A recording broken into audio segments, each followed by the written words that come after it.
Ladies and gentlemen, joining us now on the Shining Wizards hotline, he is the 10th degree karate master. That was third degree. 10th. I'm trying to talk you up a little bit. I appreciate it, but I mean, the belt has the stripes. I don't have enough tape to put the stripes on it. It's been people will call me out in this day and age. Well, last Tuesday night, I'm calling out the referee. I'm calling out Trevor Murdoch. You were robbed. You should be sitting here 100%. right now with the NWA 100%. National Championship.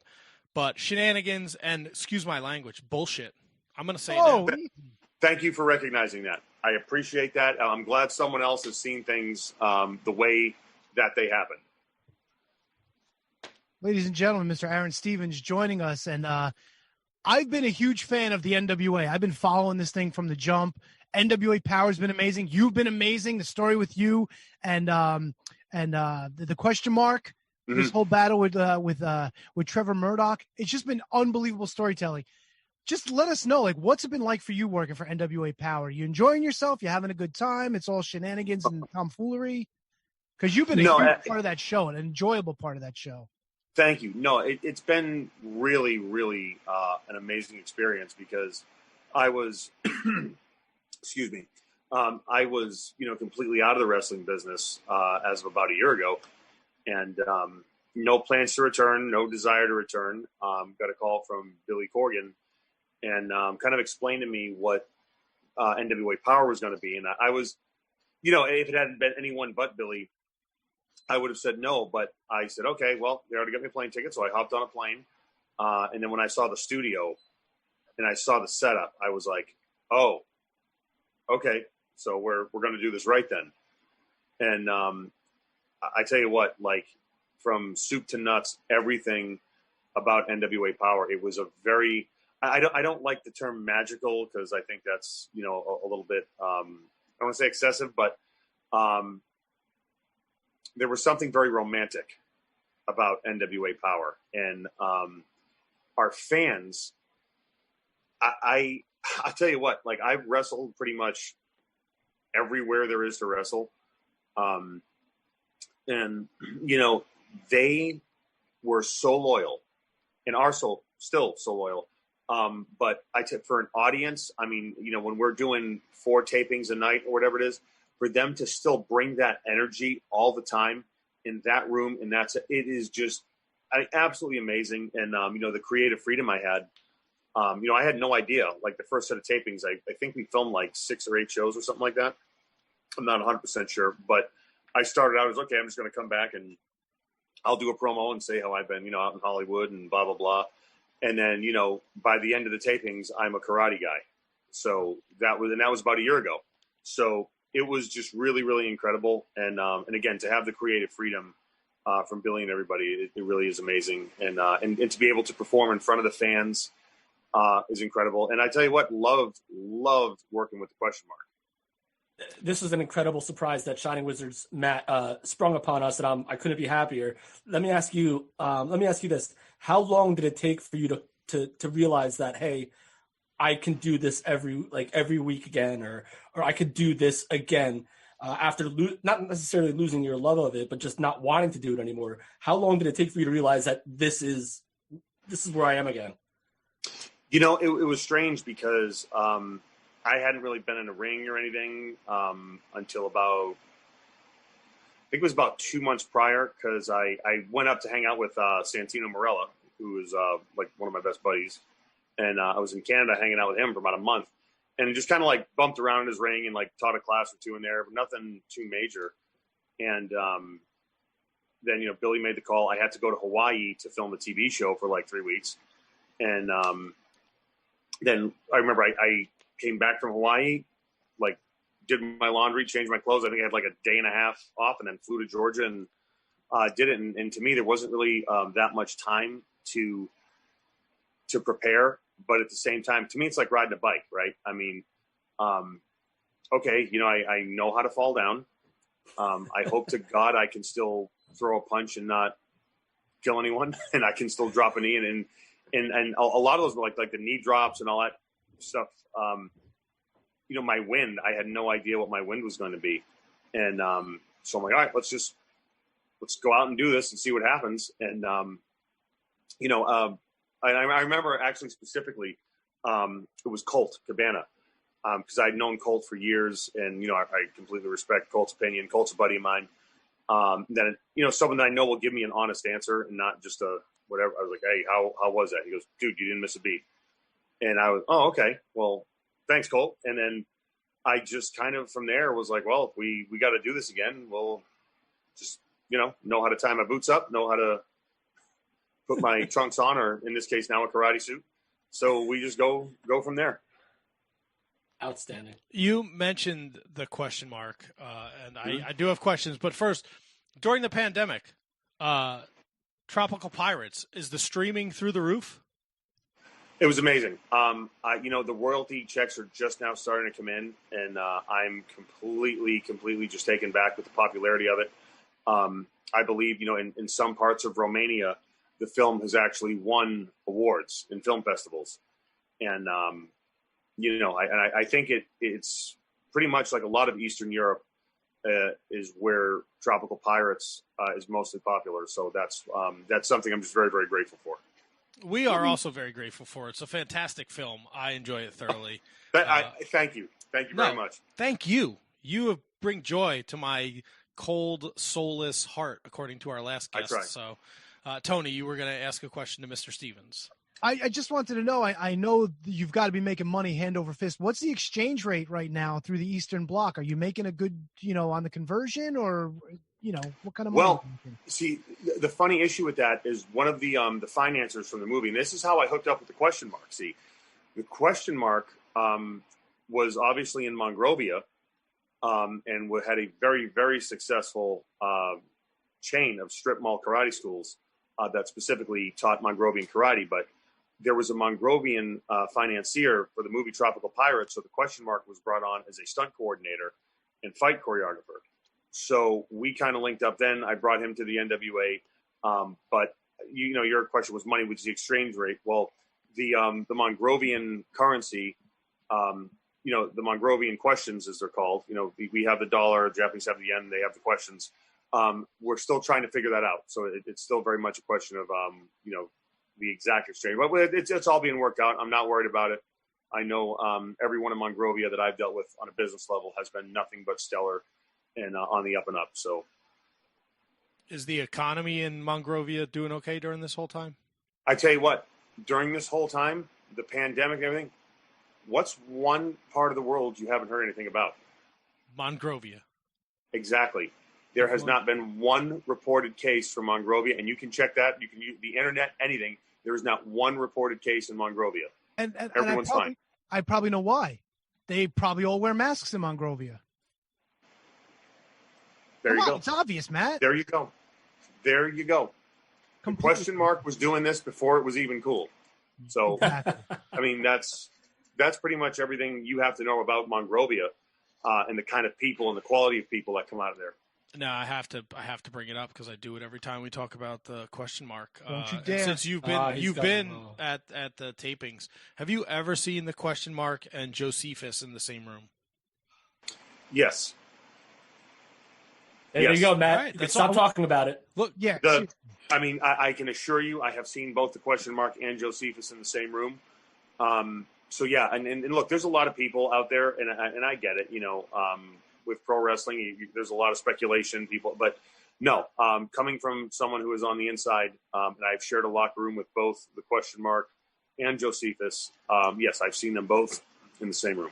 Okay, see, Tony, it was just speculation. I was just speculating. But hey, it's okay to ask questions.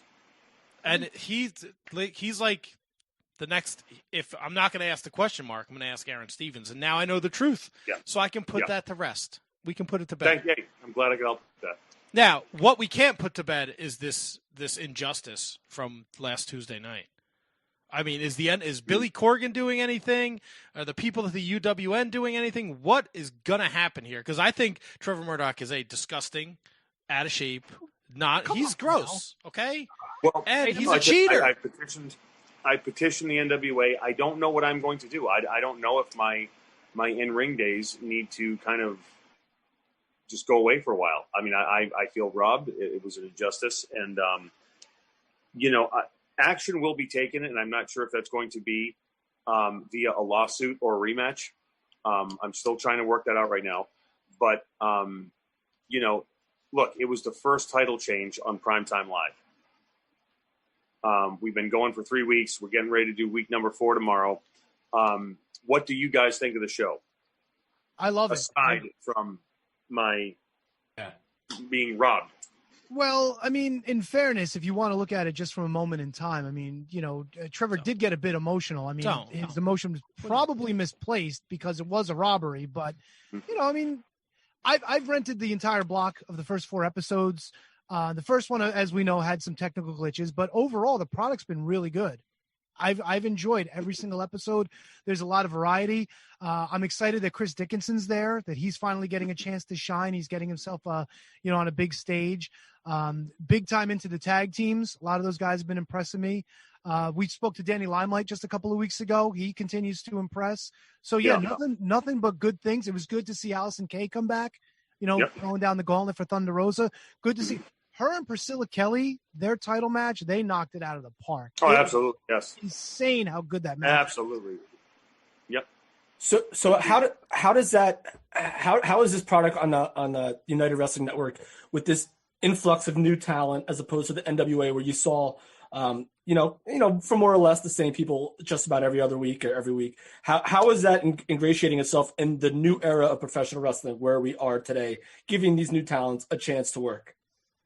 Well, the thing is, to me, it's a balance of both, right? I mean, you're going to get your NWA staples. We've had NWA titles be defended on there, one of which, of course, was unjustly taken from my hands. But you're going to get your NWA feature matches, and you're going to get to see new up-and-coming stars. I believe it's MLW, the Hammerstone. Yeah. Oh, yeah. He kicked the whole show off, the whole series off, really. So it is going to be a blend. I mean, it's faces you're familiar with and some new faces that you may not be as familiar with, but are actually going to be stars. I mean, I'll take the OVW moniker. They say tomorrow's superstars today. You're going to get tomorrow's superstars today and today's superstars. NWA world title defenses. I think maybe a tag team title defense is coming up between the women's title defended. It's such a great mix of current, future, and even some past. Stay tuned because we may surprise you with some people from the past showing up. I like where that's going. And Billy Corgan put out on Wednesday on Instagram to celebrate the 1-year anniversary of NWA Power that even if they can't have fans back in the arena, it looks like they're working towards having NWA Power episode shot again. Tim Storm involved, obviously.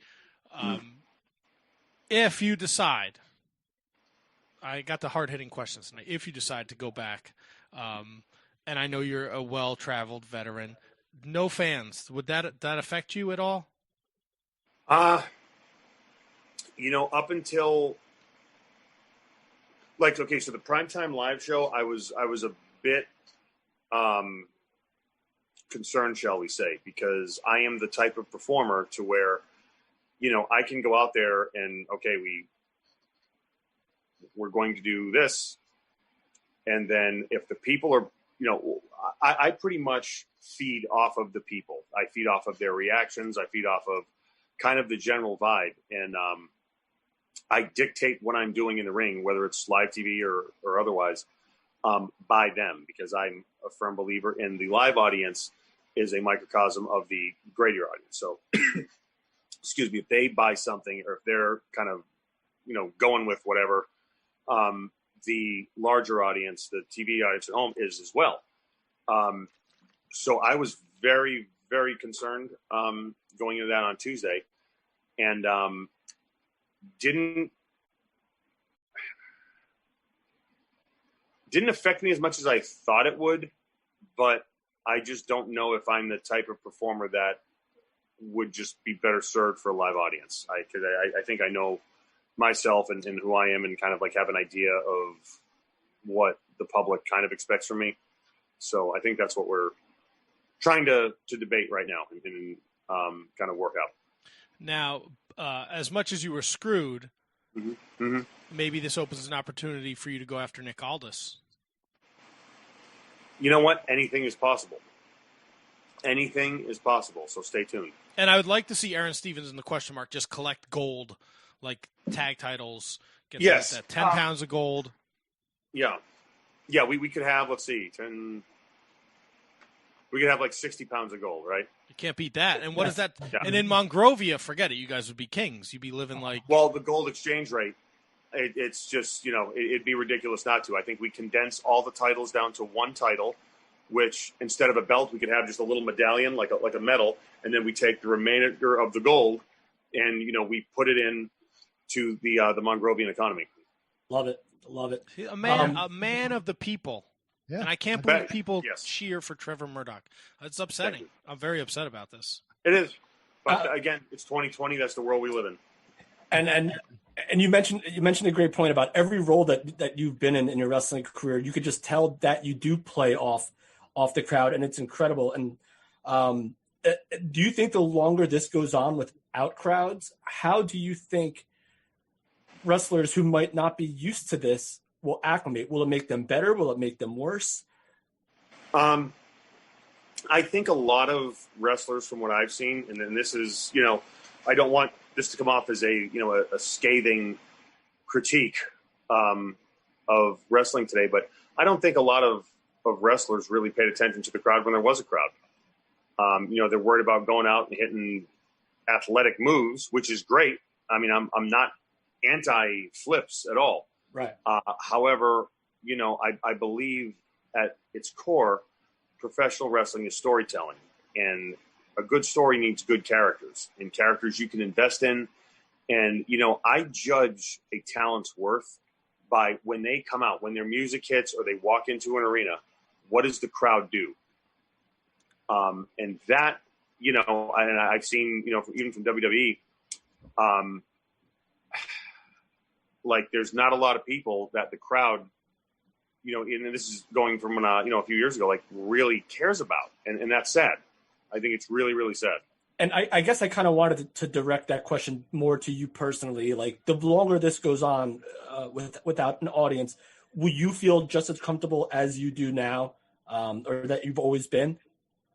To me, once the bell rings, you just got to kind of take care of business. So it's like the physicality of it and everything it's fine. It's definitely shifting now in terms of like me thinking what the people at home would react to. And, like there's different, just like certain intangibles, like timing in between things and like being able to kind of sell something the right way. And, but again, adaptability has always been something I've been fairly competent at. And before it was adaptability to where, if a crowd's doing this, I'm going to change this. And now it's like, okay, there's no crowd. So you find a way to adapt and overcome. And I hope when a crowd does come back, because I do believe we'll get to that point, sometime in 2021, that everyone appreciates them more and will be listening to them more and more in tune and not trying to do a bunch of flips like a bunch of marks. No, but seriously, tell a story. I get it. Tell a story. Make me want to see when you dive on someone, when you jump off a ladder or a cage or a scaffold, make me want to see that. And this will be the last one for me because I've been guilty of keeping guests on longer than their time because I just have all these questions.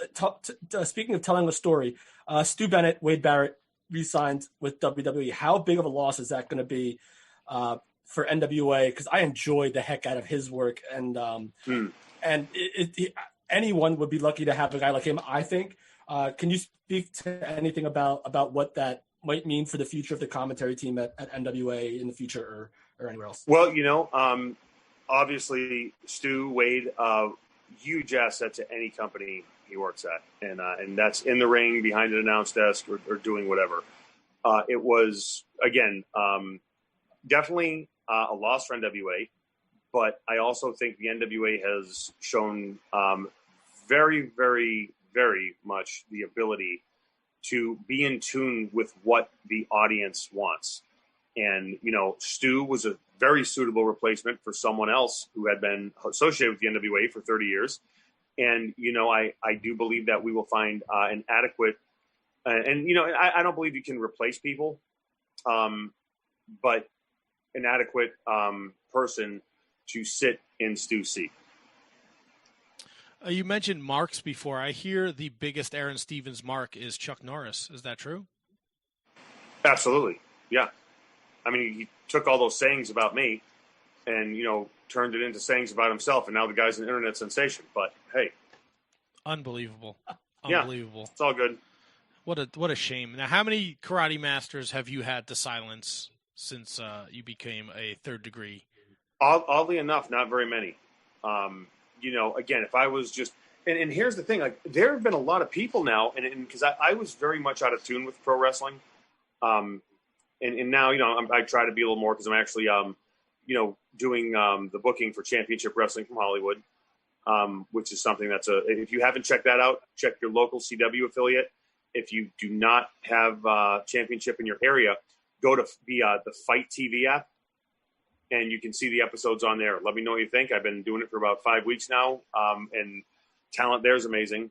But, I think, again, going forward, it's just a matter of being in tune with who you are and just kind of making it as good for the audience as possible. You mentioned Championship Wrestling from Hollywood and Zicky Dice, who was a mainstay there, and then he really blossomed at the NWA, and now he's back in Championship Wrestling from Hollywood and will be featured on tomorrow night's UWN show. How awesome was it to watch his rise in the NWA? Yeah, Ziggy was one of those guys to where and I didn't know him. I wasn't familiar with him. But then, like, the first time I saw him, I'm like, all right, I think I like you. And then when I talked to him, completely cool, really talented, and I wish him really all the success, and that he wants to attain. Any hints on who his mystery partner might be tomorrow night? No idea. We'll have to wait and see. You will have to wait and see. You have to go over to the Fight TV app, Fight.tv, United Wrestling Network. Primetime Live, Episode 4, $8. If you're smart like Tony, which I can't say often, he signed up for the bundle package. Yeah. Best $24 he ever spent. Yeah. Yeah. And there's more on the horizon, if you heard what Mr. Stevens had to say. Oh, I can assure you that every week the show will be getting better and better and better. I mean, the old school Saturday night main event open. Fantastic. I mean, that was like, oh, wow. I was digging that. Question. Kevin and I are both belt marks on the show, and we've argued on and off, back and forth, about the national championship. What are your thoughts on the belt itself? Do you dig it being the old school kind of retro thing? Is it kind of like past its prime? What do you think? Okay, first of all, and I'm going to say this. Belts should be gold. The crap that some of the top companies have today, use your imagination. I mean, to me, it's embarrassing. The heavyweight, okay, so you have the NWA heavyweight title, which, held by Nick Aldis, Sweet Charlotte. That is the NWA World Championship. Yeah. It is a gold belt. It looks pretty, right? The NWA tag title, same thing. The national title, look, whether you like the design or not, I mean, to me, it's shaped like the greatest country in the world. So, who doesn't like America? To carry it, look, it can be a little bit awkward, but I think for the purposes of NWA, and I mean, let's look, the TV title. Tell me that thing isn't beautiful to have. Gorgeous. Part of the NWA charm is the tradition, and I do think it's right in having traditional belts because there's no mistake in it, and it looks like something that you won. Now, when I had that belt, if you noticed, it wasn't the front plate. It was the 3 stripes I put on the back because, as you know, I'm a third-degree black belt, and I was the first ever third-degree champion in professional wrestling history, and that's why the belt had the 3 stripes on the back, which matched my black belt in Mongrovian Karate, so it all kind of tied together. The best title belt of all time, if you guys are belt fans or whatever, okay, the Winged Eagle. In my opinion, that is not up for debate. The old school Intercontinental Championship, the one that was, held by Randy Savage, Shawn Michaels, later brought back by Cody Runnels, and then the old school tag belts with the big world written in the middle of the globe there. Those should be the belts, and they should, in my opinion, the Intercontinental belt today, I don't even know what it looks like or what it's supposed to look like. I saw that thing, and I'm like, is that a belt buckle or a brooch for something? Like, what? How do you even fold it? It's atrocious. It looks like absolutely atrocious. It looks like an awkward, weird sundial to me. Like, it just looks like to me. It's, I mean, whoever is coming up with these designs, let's chill out. Not make the belts. I mean, and look, it's good to change the designs up for toys and everything like that. But like, come on, make me believe. I mean, I don't need some leather with some bedazzled studs on it. Let's. And look, for branding, it's great, but it's embarrassing. To me, it's really, really embarrassing. I do kind of dig, and it was a long time coming, the new United States design that they have. That's more, yeah. It's got that more of like almost an NWA kind of throwback look to it, but a more modern twist. Yes, that I did see, and I agree with you on that. I am digging that one. And I love that they left the color out of the background and just made it gold stuff. Again, belts should be gold. Yeah. But on top of that, I do miss the old, and there's been tons of iconic United States Championship designs, but the one I do miss the most is the one pre Nitro era. It's the same design, but it had 5 plates instead of 3. The one that Rick Rude always wore when he was the United States champion. Okay, so not the one not the one that kind of looked like the Winged Eagle, the one that like Lex Luger had. Wait, which belt? The United States belt, the one that kind of looks like the IC belt that we all know and love, but it had 5 plates instead of 3. The one that they used in 98, 99 had like the 2 side plates. I'm talking about the one right before that with the 4 side. It had like the red, white, and blue in the middle. Yes, above the Eagle's head. One, to me, that's one of the. That one is my favorite United States title, and then the one that Luger held was kind of cool too. But like that one was the best. Yeah. Yeah, that might have still been around the time where Nikita Koloff was champion. Yeah, Chris Kanyon had that, I think, as far as in the Alliance, I remember. Yeah, yes. Booker T came over with both belts and gave it to Kanyon. Yeah. Well, who better? Come on. That's right. That's a good point. Yeah. Oh man. Kev, I'm surprised you didn't ask about the whole Mizdow thing since you're such a Miz fan. Come on. I know. Well, this whole thing was sprung. I didn't know we were going to be joined by it. You know what? If y'all want to ask, go ahead, ask. All right. So like he said, I'm a big Miz guy. I loved the program with you guys. Thank you. Favorite reaction of all time was the Rumble. I forget what year it was because I'm getting older too. But the whole like him coming down, taking your spot, and then you both like go out and do like the panel. And I'm not gonna lie, I'm pretty sure I had this idea before they did. For you guys, I go back to the archives. It's there. What was that like for you in your career? And do you feel like it was cut too soon or not given the legs it was entitled to? No, I do feel in terms of the shelf life of that, it was perfectly planned out. In my opinion, it was what they did with me afterwards, where it was like, okay, I've given you this now. Like we've had like 2 or 3 incarnations where you go, you get over, and then stuff happens. And then they, you're going to dress up with someone new every week. Okay. That got over. And then, it was a whole deal. And then it was like, after that whole deal happened, it was, oh, this is great. Yeah, you're going to be doing this. You're going to be doing that. And then nothing. So, look, it's no different than when you get cast in a movie, except, this is a movie that is episodic and it changes every week. And it can literally change if you sneeze in the hallway and the wrong person is behind you. And that's not an exaggeration, by the way.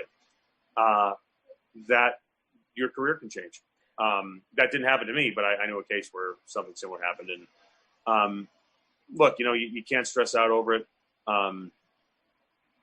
it's just, at the time I wasn't the most happy person in the world. Right. But look, life goes on. And, I've had great opportunities. Again, like I've almost been able to reinvent myself in life, which, to me to go from like, okay, I'm going to go to Hollywood now. And then not have like, I was an ex-wrestler. Like, guys like Doug Batista has had that name and he could keep it. It was I was in a different boat.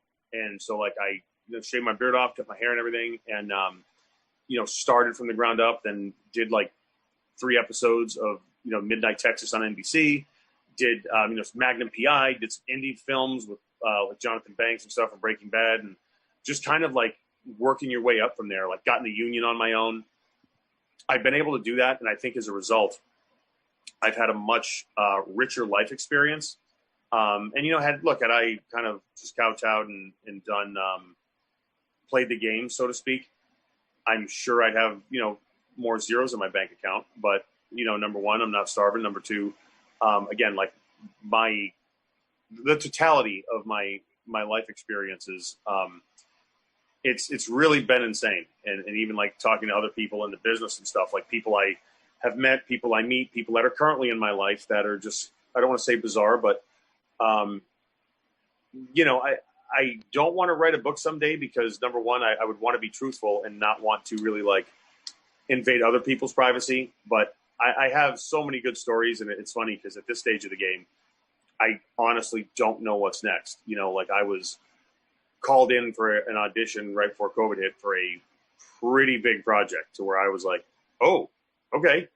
And like, I thought that was going to be it. Let's say had I have gotten that part and I was told I was fairly close to it, that was going to be, I really think like a launching pad. But again, you know what? Rona happened. So you stay sharp, you stay crisp. I'm able to now. What's funny is like in doing the show from Championship Wrestling from Hollywood, being a booker and being on this end of it, which is not something I ever wanted to be. I've gained a better perspective on my career.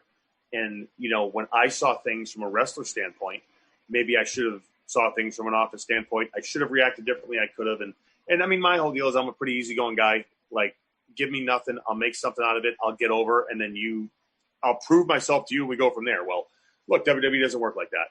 At least it didn't for me. So you move on. But in the position I'm in now, I don't want to be like some of those WWE officials. Not all of them. There's some very, very good people there. Road Dogg is always nothing but honest with me. I mean, I think they let Mike Rotundo go. I mean, how dare you? Yeah. Like, let Mike Rotundo go. Arn Anderson, Dean. I mean, come on, really? But there's also some people who were not honest with me, and like right below that first tier, people who enjoy kind of the perceived power they have and how they talk to talent and how they are. And that's just not me. So like, it's kind of cool in my position now where I'm able to really just kind of let talent know, like, hey, we're all on the same team. We're all on the same page. And I get to kind of, it's, not to quote Gandhi or sound too hippie-ish, but like, be the change you wish to see. Doing that to me has kind of like, it's been very therapeutic and cathartic in a way. And it's just been good. And I like 99% of the talent I've worked with has been absolutely phenomenal. So, and I want to be positive and focus on everything that you have going on. And I promise this will be the last question from me. No, go ahead. It's all good. But, no, I'm apologizing to the other guys who probably have other stuff to do. I got nothing to do. I'm getting to plug my show. So there you go. The initial run on the main roster with Casey James and Michelle McCool is something that always fascinated me. And I don't think maybe a lot of our listeners really know about. You're alone in that one. Yeah, no, I like the team. And I enjoyed it because the tag team kind of scene was like, you had London and Kendrick, you had Deuce and Domino, who, whatever you want to say about the division, it was there. What was that like for you when you got pulled to this main roster and now you were with like the teachers, like the sexy teacher type deal with them? The thing is, we didn't know what we were supposed to be. All right. I mean, they told us we were teaming like the day of. I was in OVW doing a singles run, and Casey was doing a thing. And we were, very casual friends, I guess. And then all of a sudden, okay, you're a team. And so we're like, all right, well, we're a tag team. And Casey's old school, he had an old school mentality. So we, match-wise, if you look at some of our matches with London and Kendrick, we did a pay-per-view, I believe, with London and Kendrick. Which to this day, I will say, we weren't obviously the Road Warriors. But if you look at the match for what it was, where we were relatively kind of unknowns and there was zero thought put into us, match-wise, I put that tag match up against any tag match I've ever seen. And I'm not trying to sound arrogant because there was 4 people involved, but I was very, very happy with that. And London and Kendrick were great to work with. But again, it was zero help. The only one that was behind us and pushing for us is Dusty. Dusty was because Dusty just said he wanted to just get me on the roster, and Dusty liked Casey, so that was a way to do that. And it was literally just. I mean, there was no direction. No one cared. No one gave a crap, and we made it work the best we could. But that was just at a time too when, again, the working environment. It was just people were so concerned about how to bury other people than to help them. Wow. And that has hurt a lot of careers, in my opinion. All right, well, I'm tapped out. That's it for me. I got the Right on. Yeah. We're talking with Aron Stevens at Aron Thoughts on Twitter, and he's talked about it so much tonight. CW. The Aron Files on Instagram too. Let's see. I'm learning how to Instagram now, which I'm a private person. So yeah. God, that's a challenge. Yeah, Twitter is where I peak. I can't do Instagram for my life. Yeah. Tomorrow night, UWN's pay-per-view show on Fight.tv. D'Angelo, De Niro, and Watts take on Zicky Dyson, a mystery partner. Brian Idol takes on Levi Shapiro. Max Caster takes on Chris Dickinson, which should be super exciting. You've had an opportunity to work with a lot of these people on these UWN shows and Championship Wrestling from Hollywood. Who's a name we should watch out for? Levi Shapiro. He's the sleeper. I hope the world sees how good he actually is. Obviously, Chris Dickinson, great talent. Max Caster, I got to work with him actually just this past weekend. What a talented kid. Yeah. Talented kid. And others too, like the Danny Limelights of the world, who he is doing the best work of his career, in my opinion. There's so many just great talent out there, and you're going to get to see them and Primetime Live. So I would definitely check it out. Buy the bundle. If you're a fan and you want to know what's next, if you want to see I knew this guy when or wherever or girl when, check it out. It will not disappoint. I can guarantee you that. Well, Aron, this is not disappointed. We were so excited to have you last week. Thank you all for having me. Yeah. Please, anytime you want to come back on and shoot the breeze or talk about Tropical Pirates 2. Please, can we get a Tropical Pirates 2? I'm down. You know what? We're working on it. There's, with the new COVID guidelines and everything, before we have a vaccine out, I don't know if we're going to start filming before a vaccine comes out or not, but I'll let you know we're in production. That sounds awesome. Aron, thank you so much for taking time out of your busy schedule. We appreciate your time. Anything you want to leave the fans with before we let you go? No, again, just please check out Primetime Live. It's on every Tuesdays. Go to the United Wrestling Network. Check out all the information there. It's on DirecTV, Fight TV, and your local pay-per-view providers. Also, Championship Wrestling from Hollywood on your local CW affiliate. If it is not on your local CW affiliate for whatever reason, go to the Fight TV app and it's Championship Wrestling from Hollywood and have fun. And don't quit the business. I want to see you and the Mongrovian Monster win some tag gold. Thank you. I appreciate that. Aron, this has been a blast, my friend. Thank you so much for joining us. Thanks, guys, for having me. Anytime you want to come back, brother, just let us know. Sounds like a plan. Thanks. Thanks, Aron. Bye.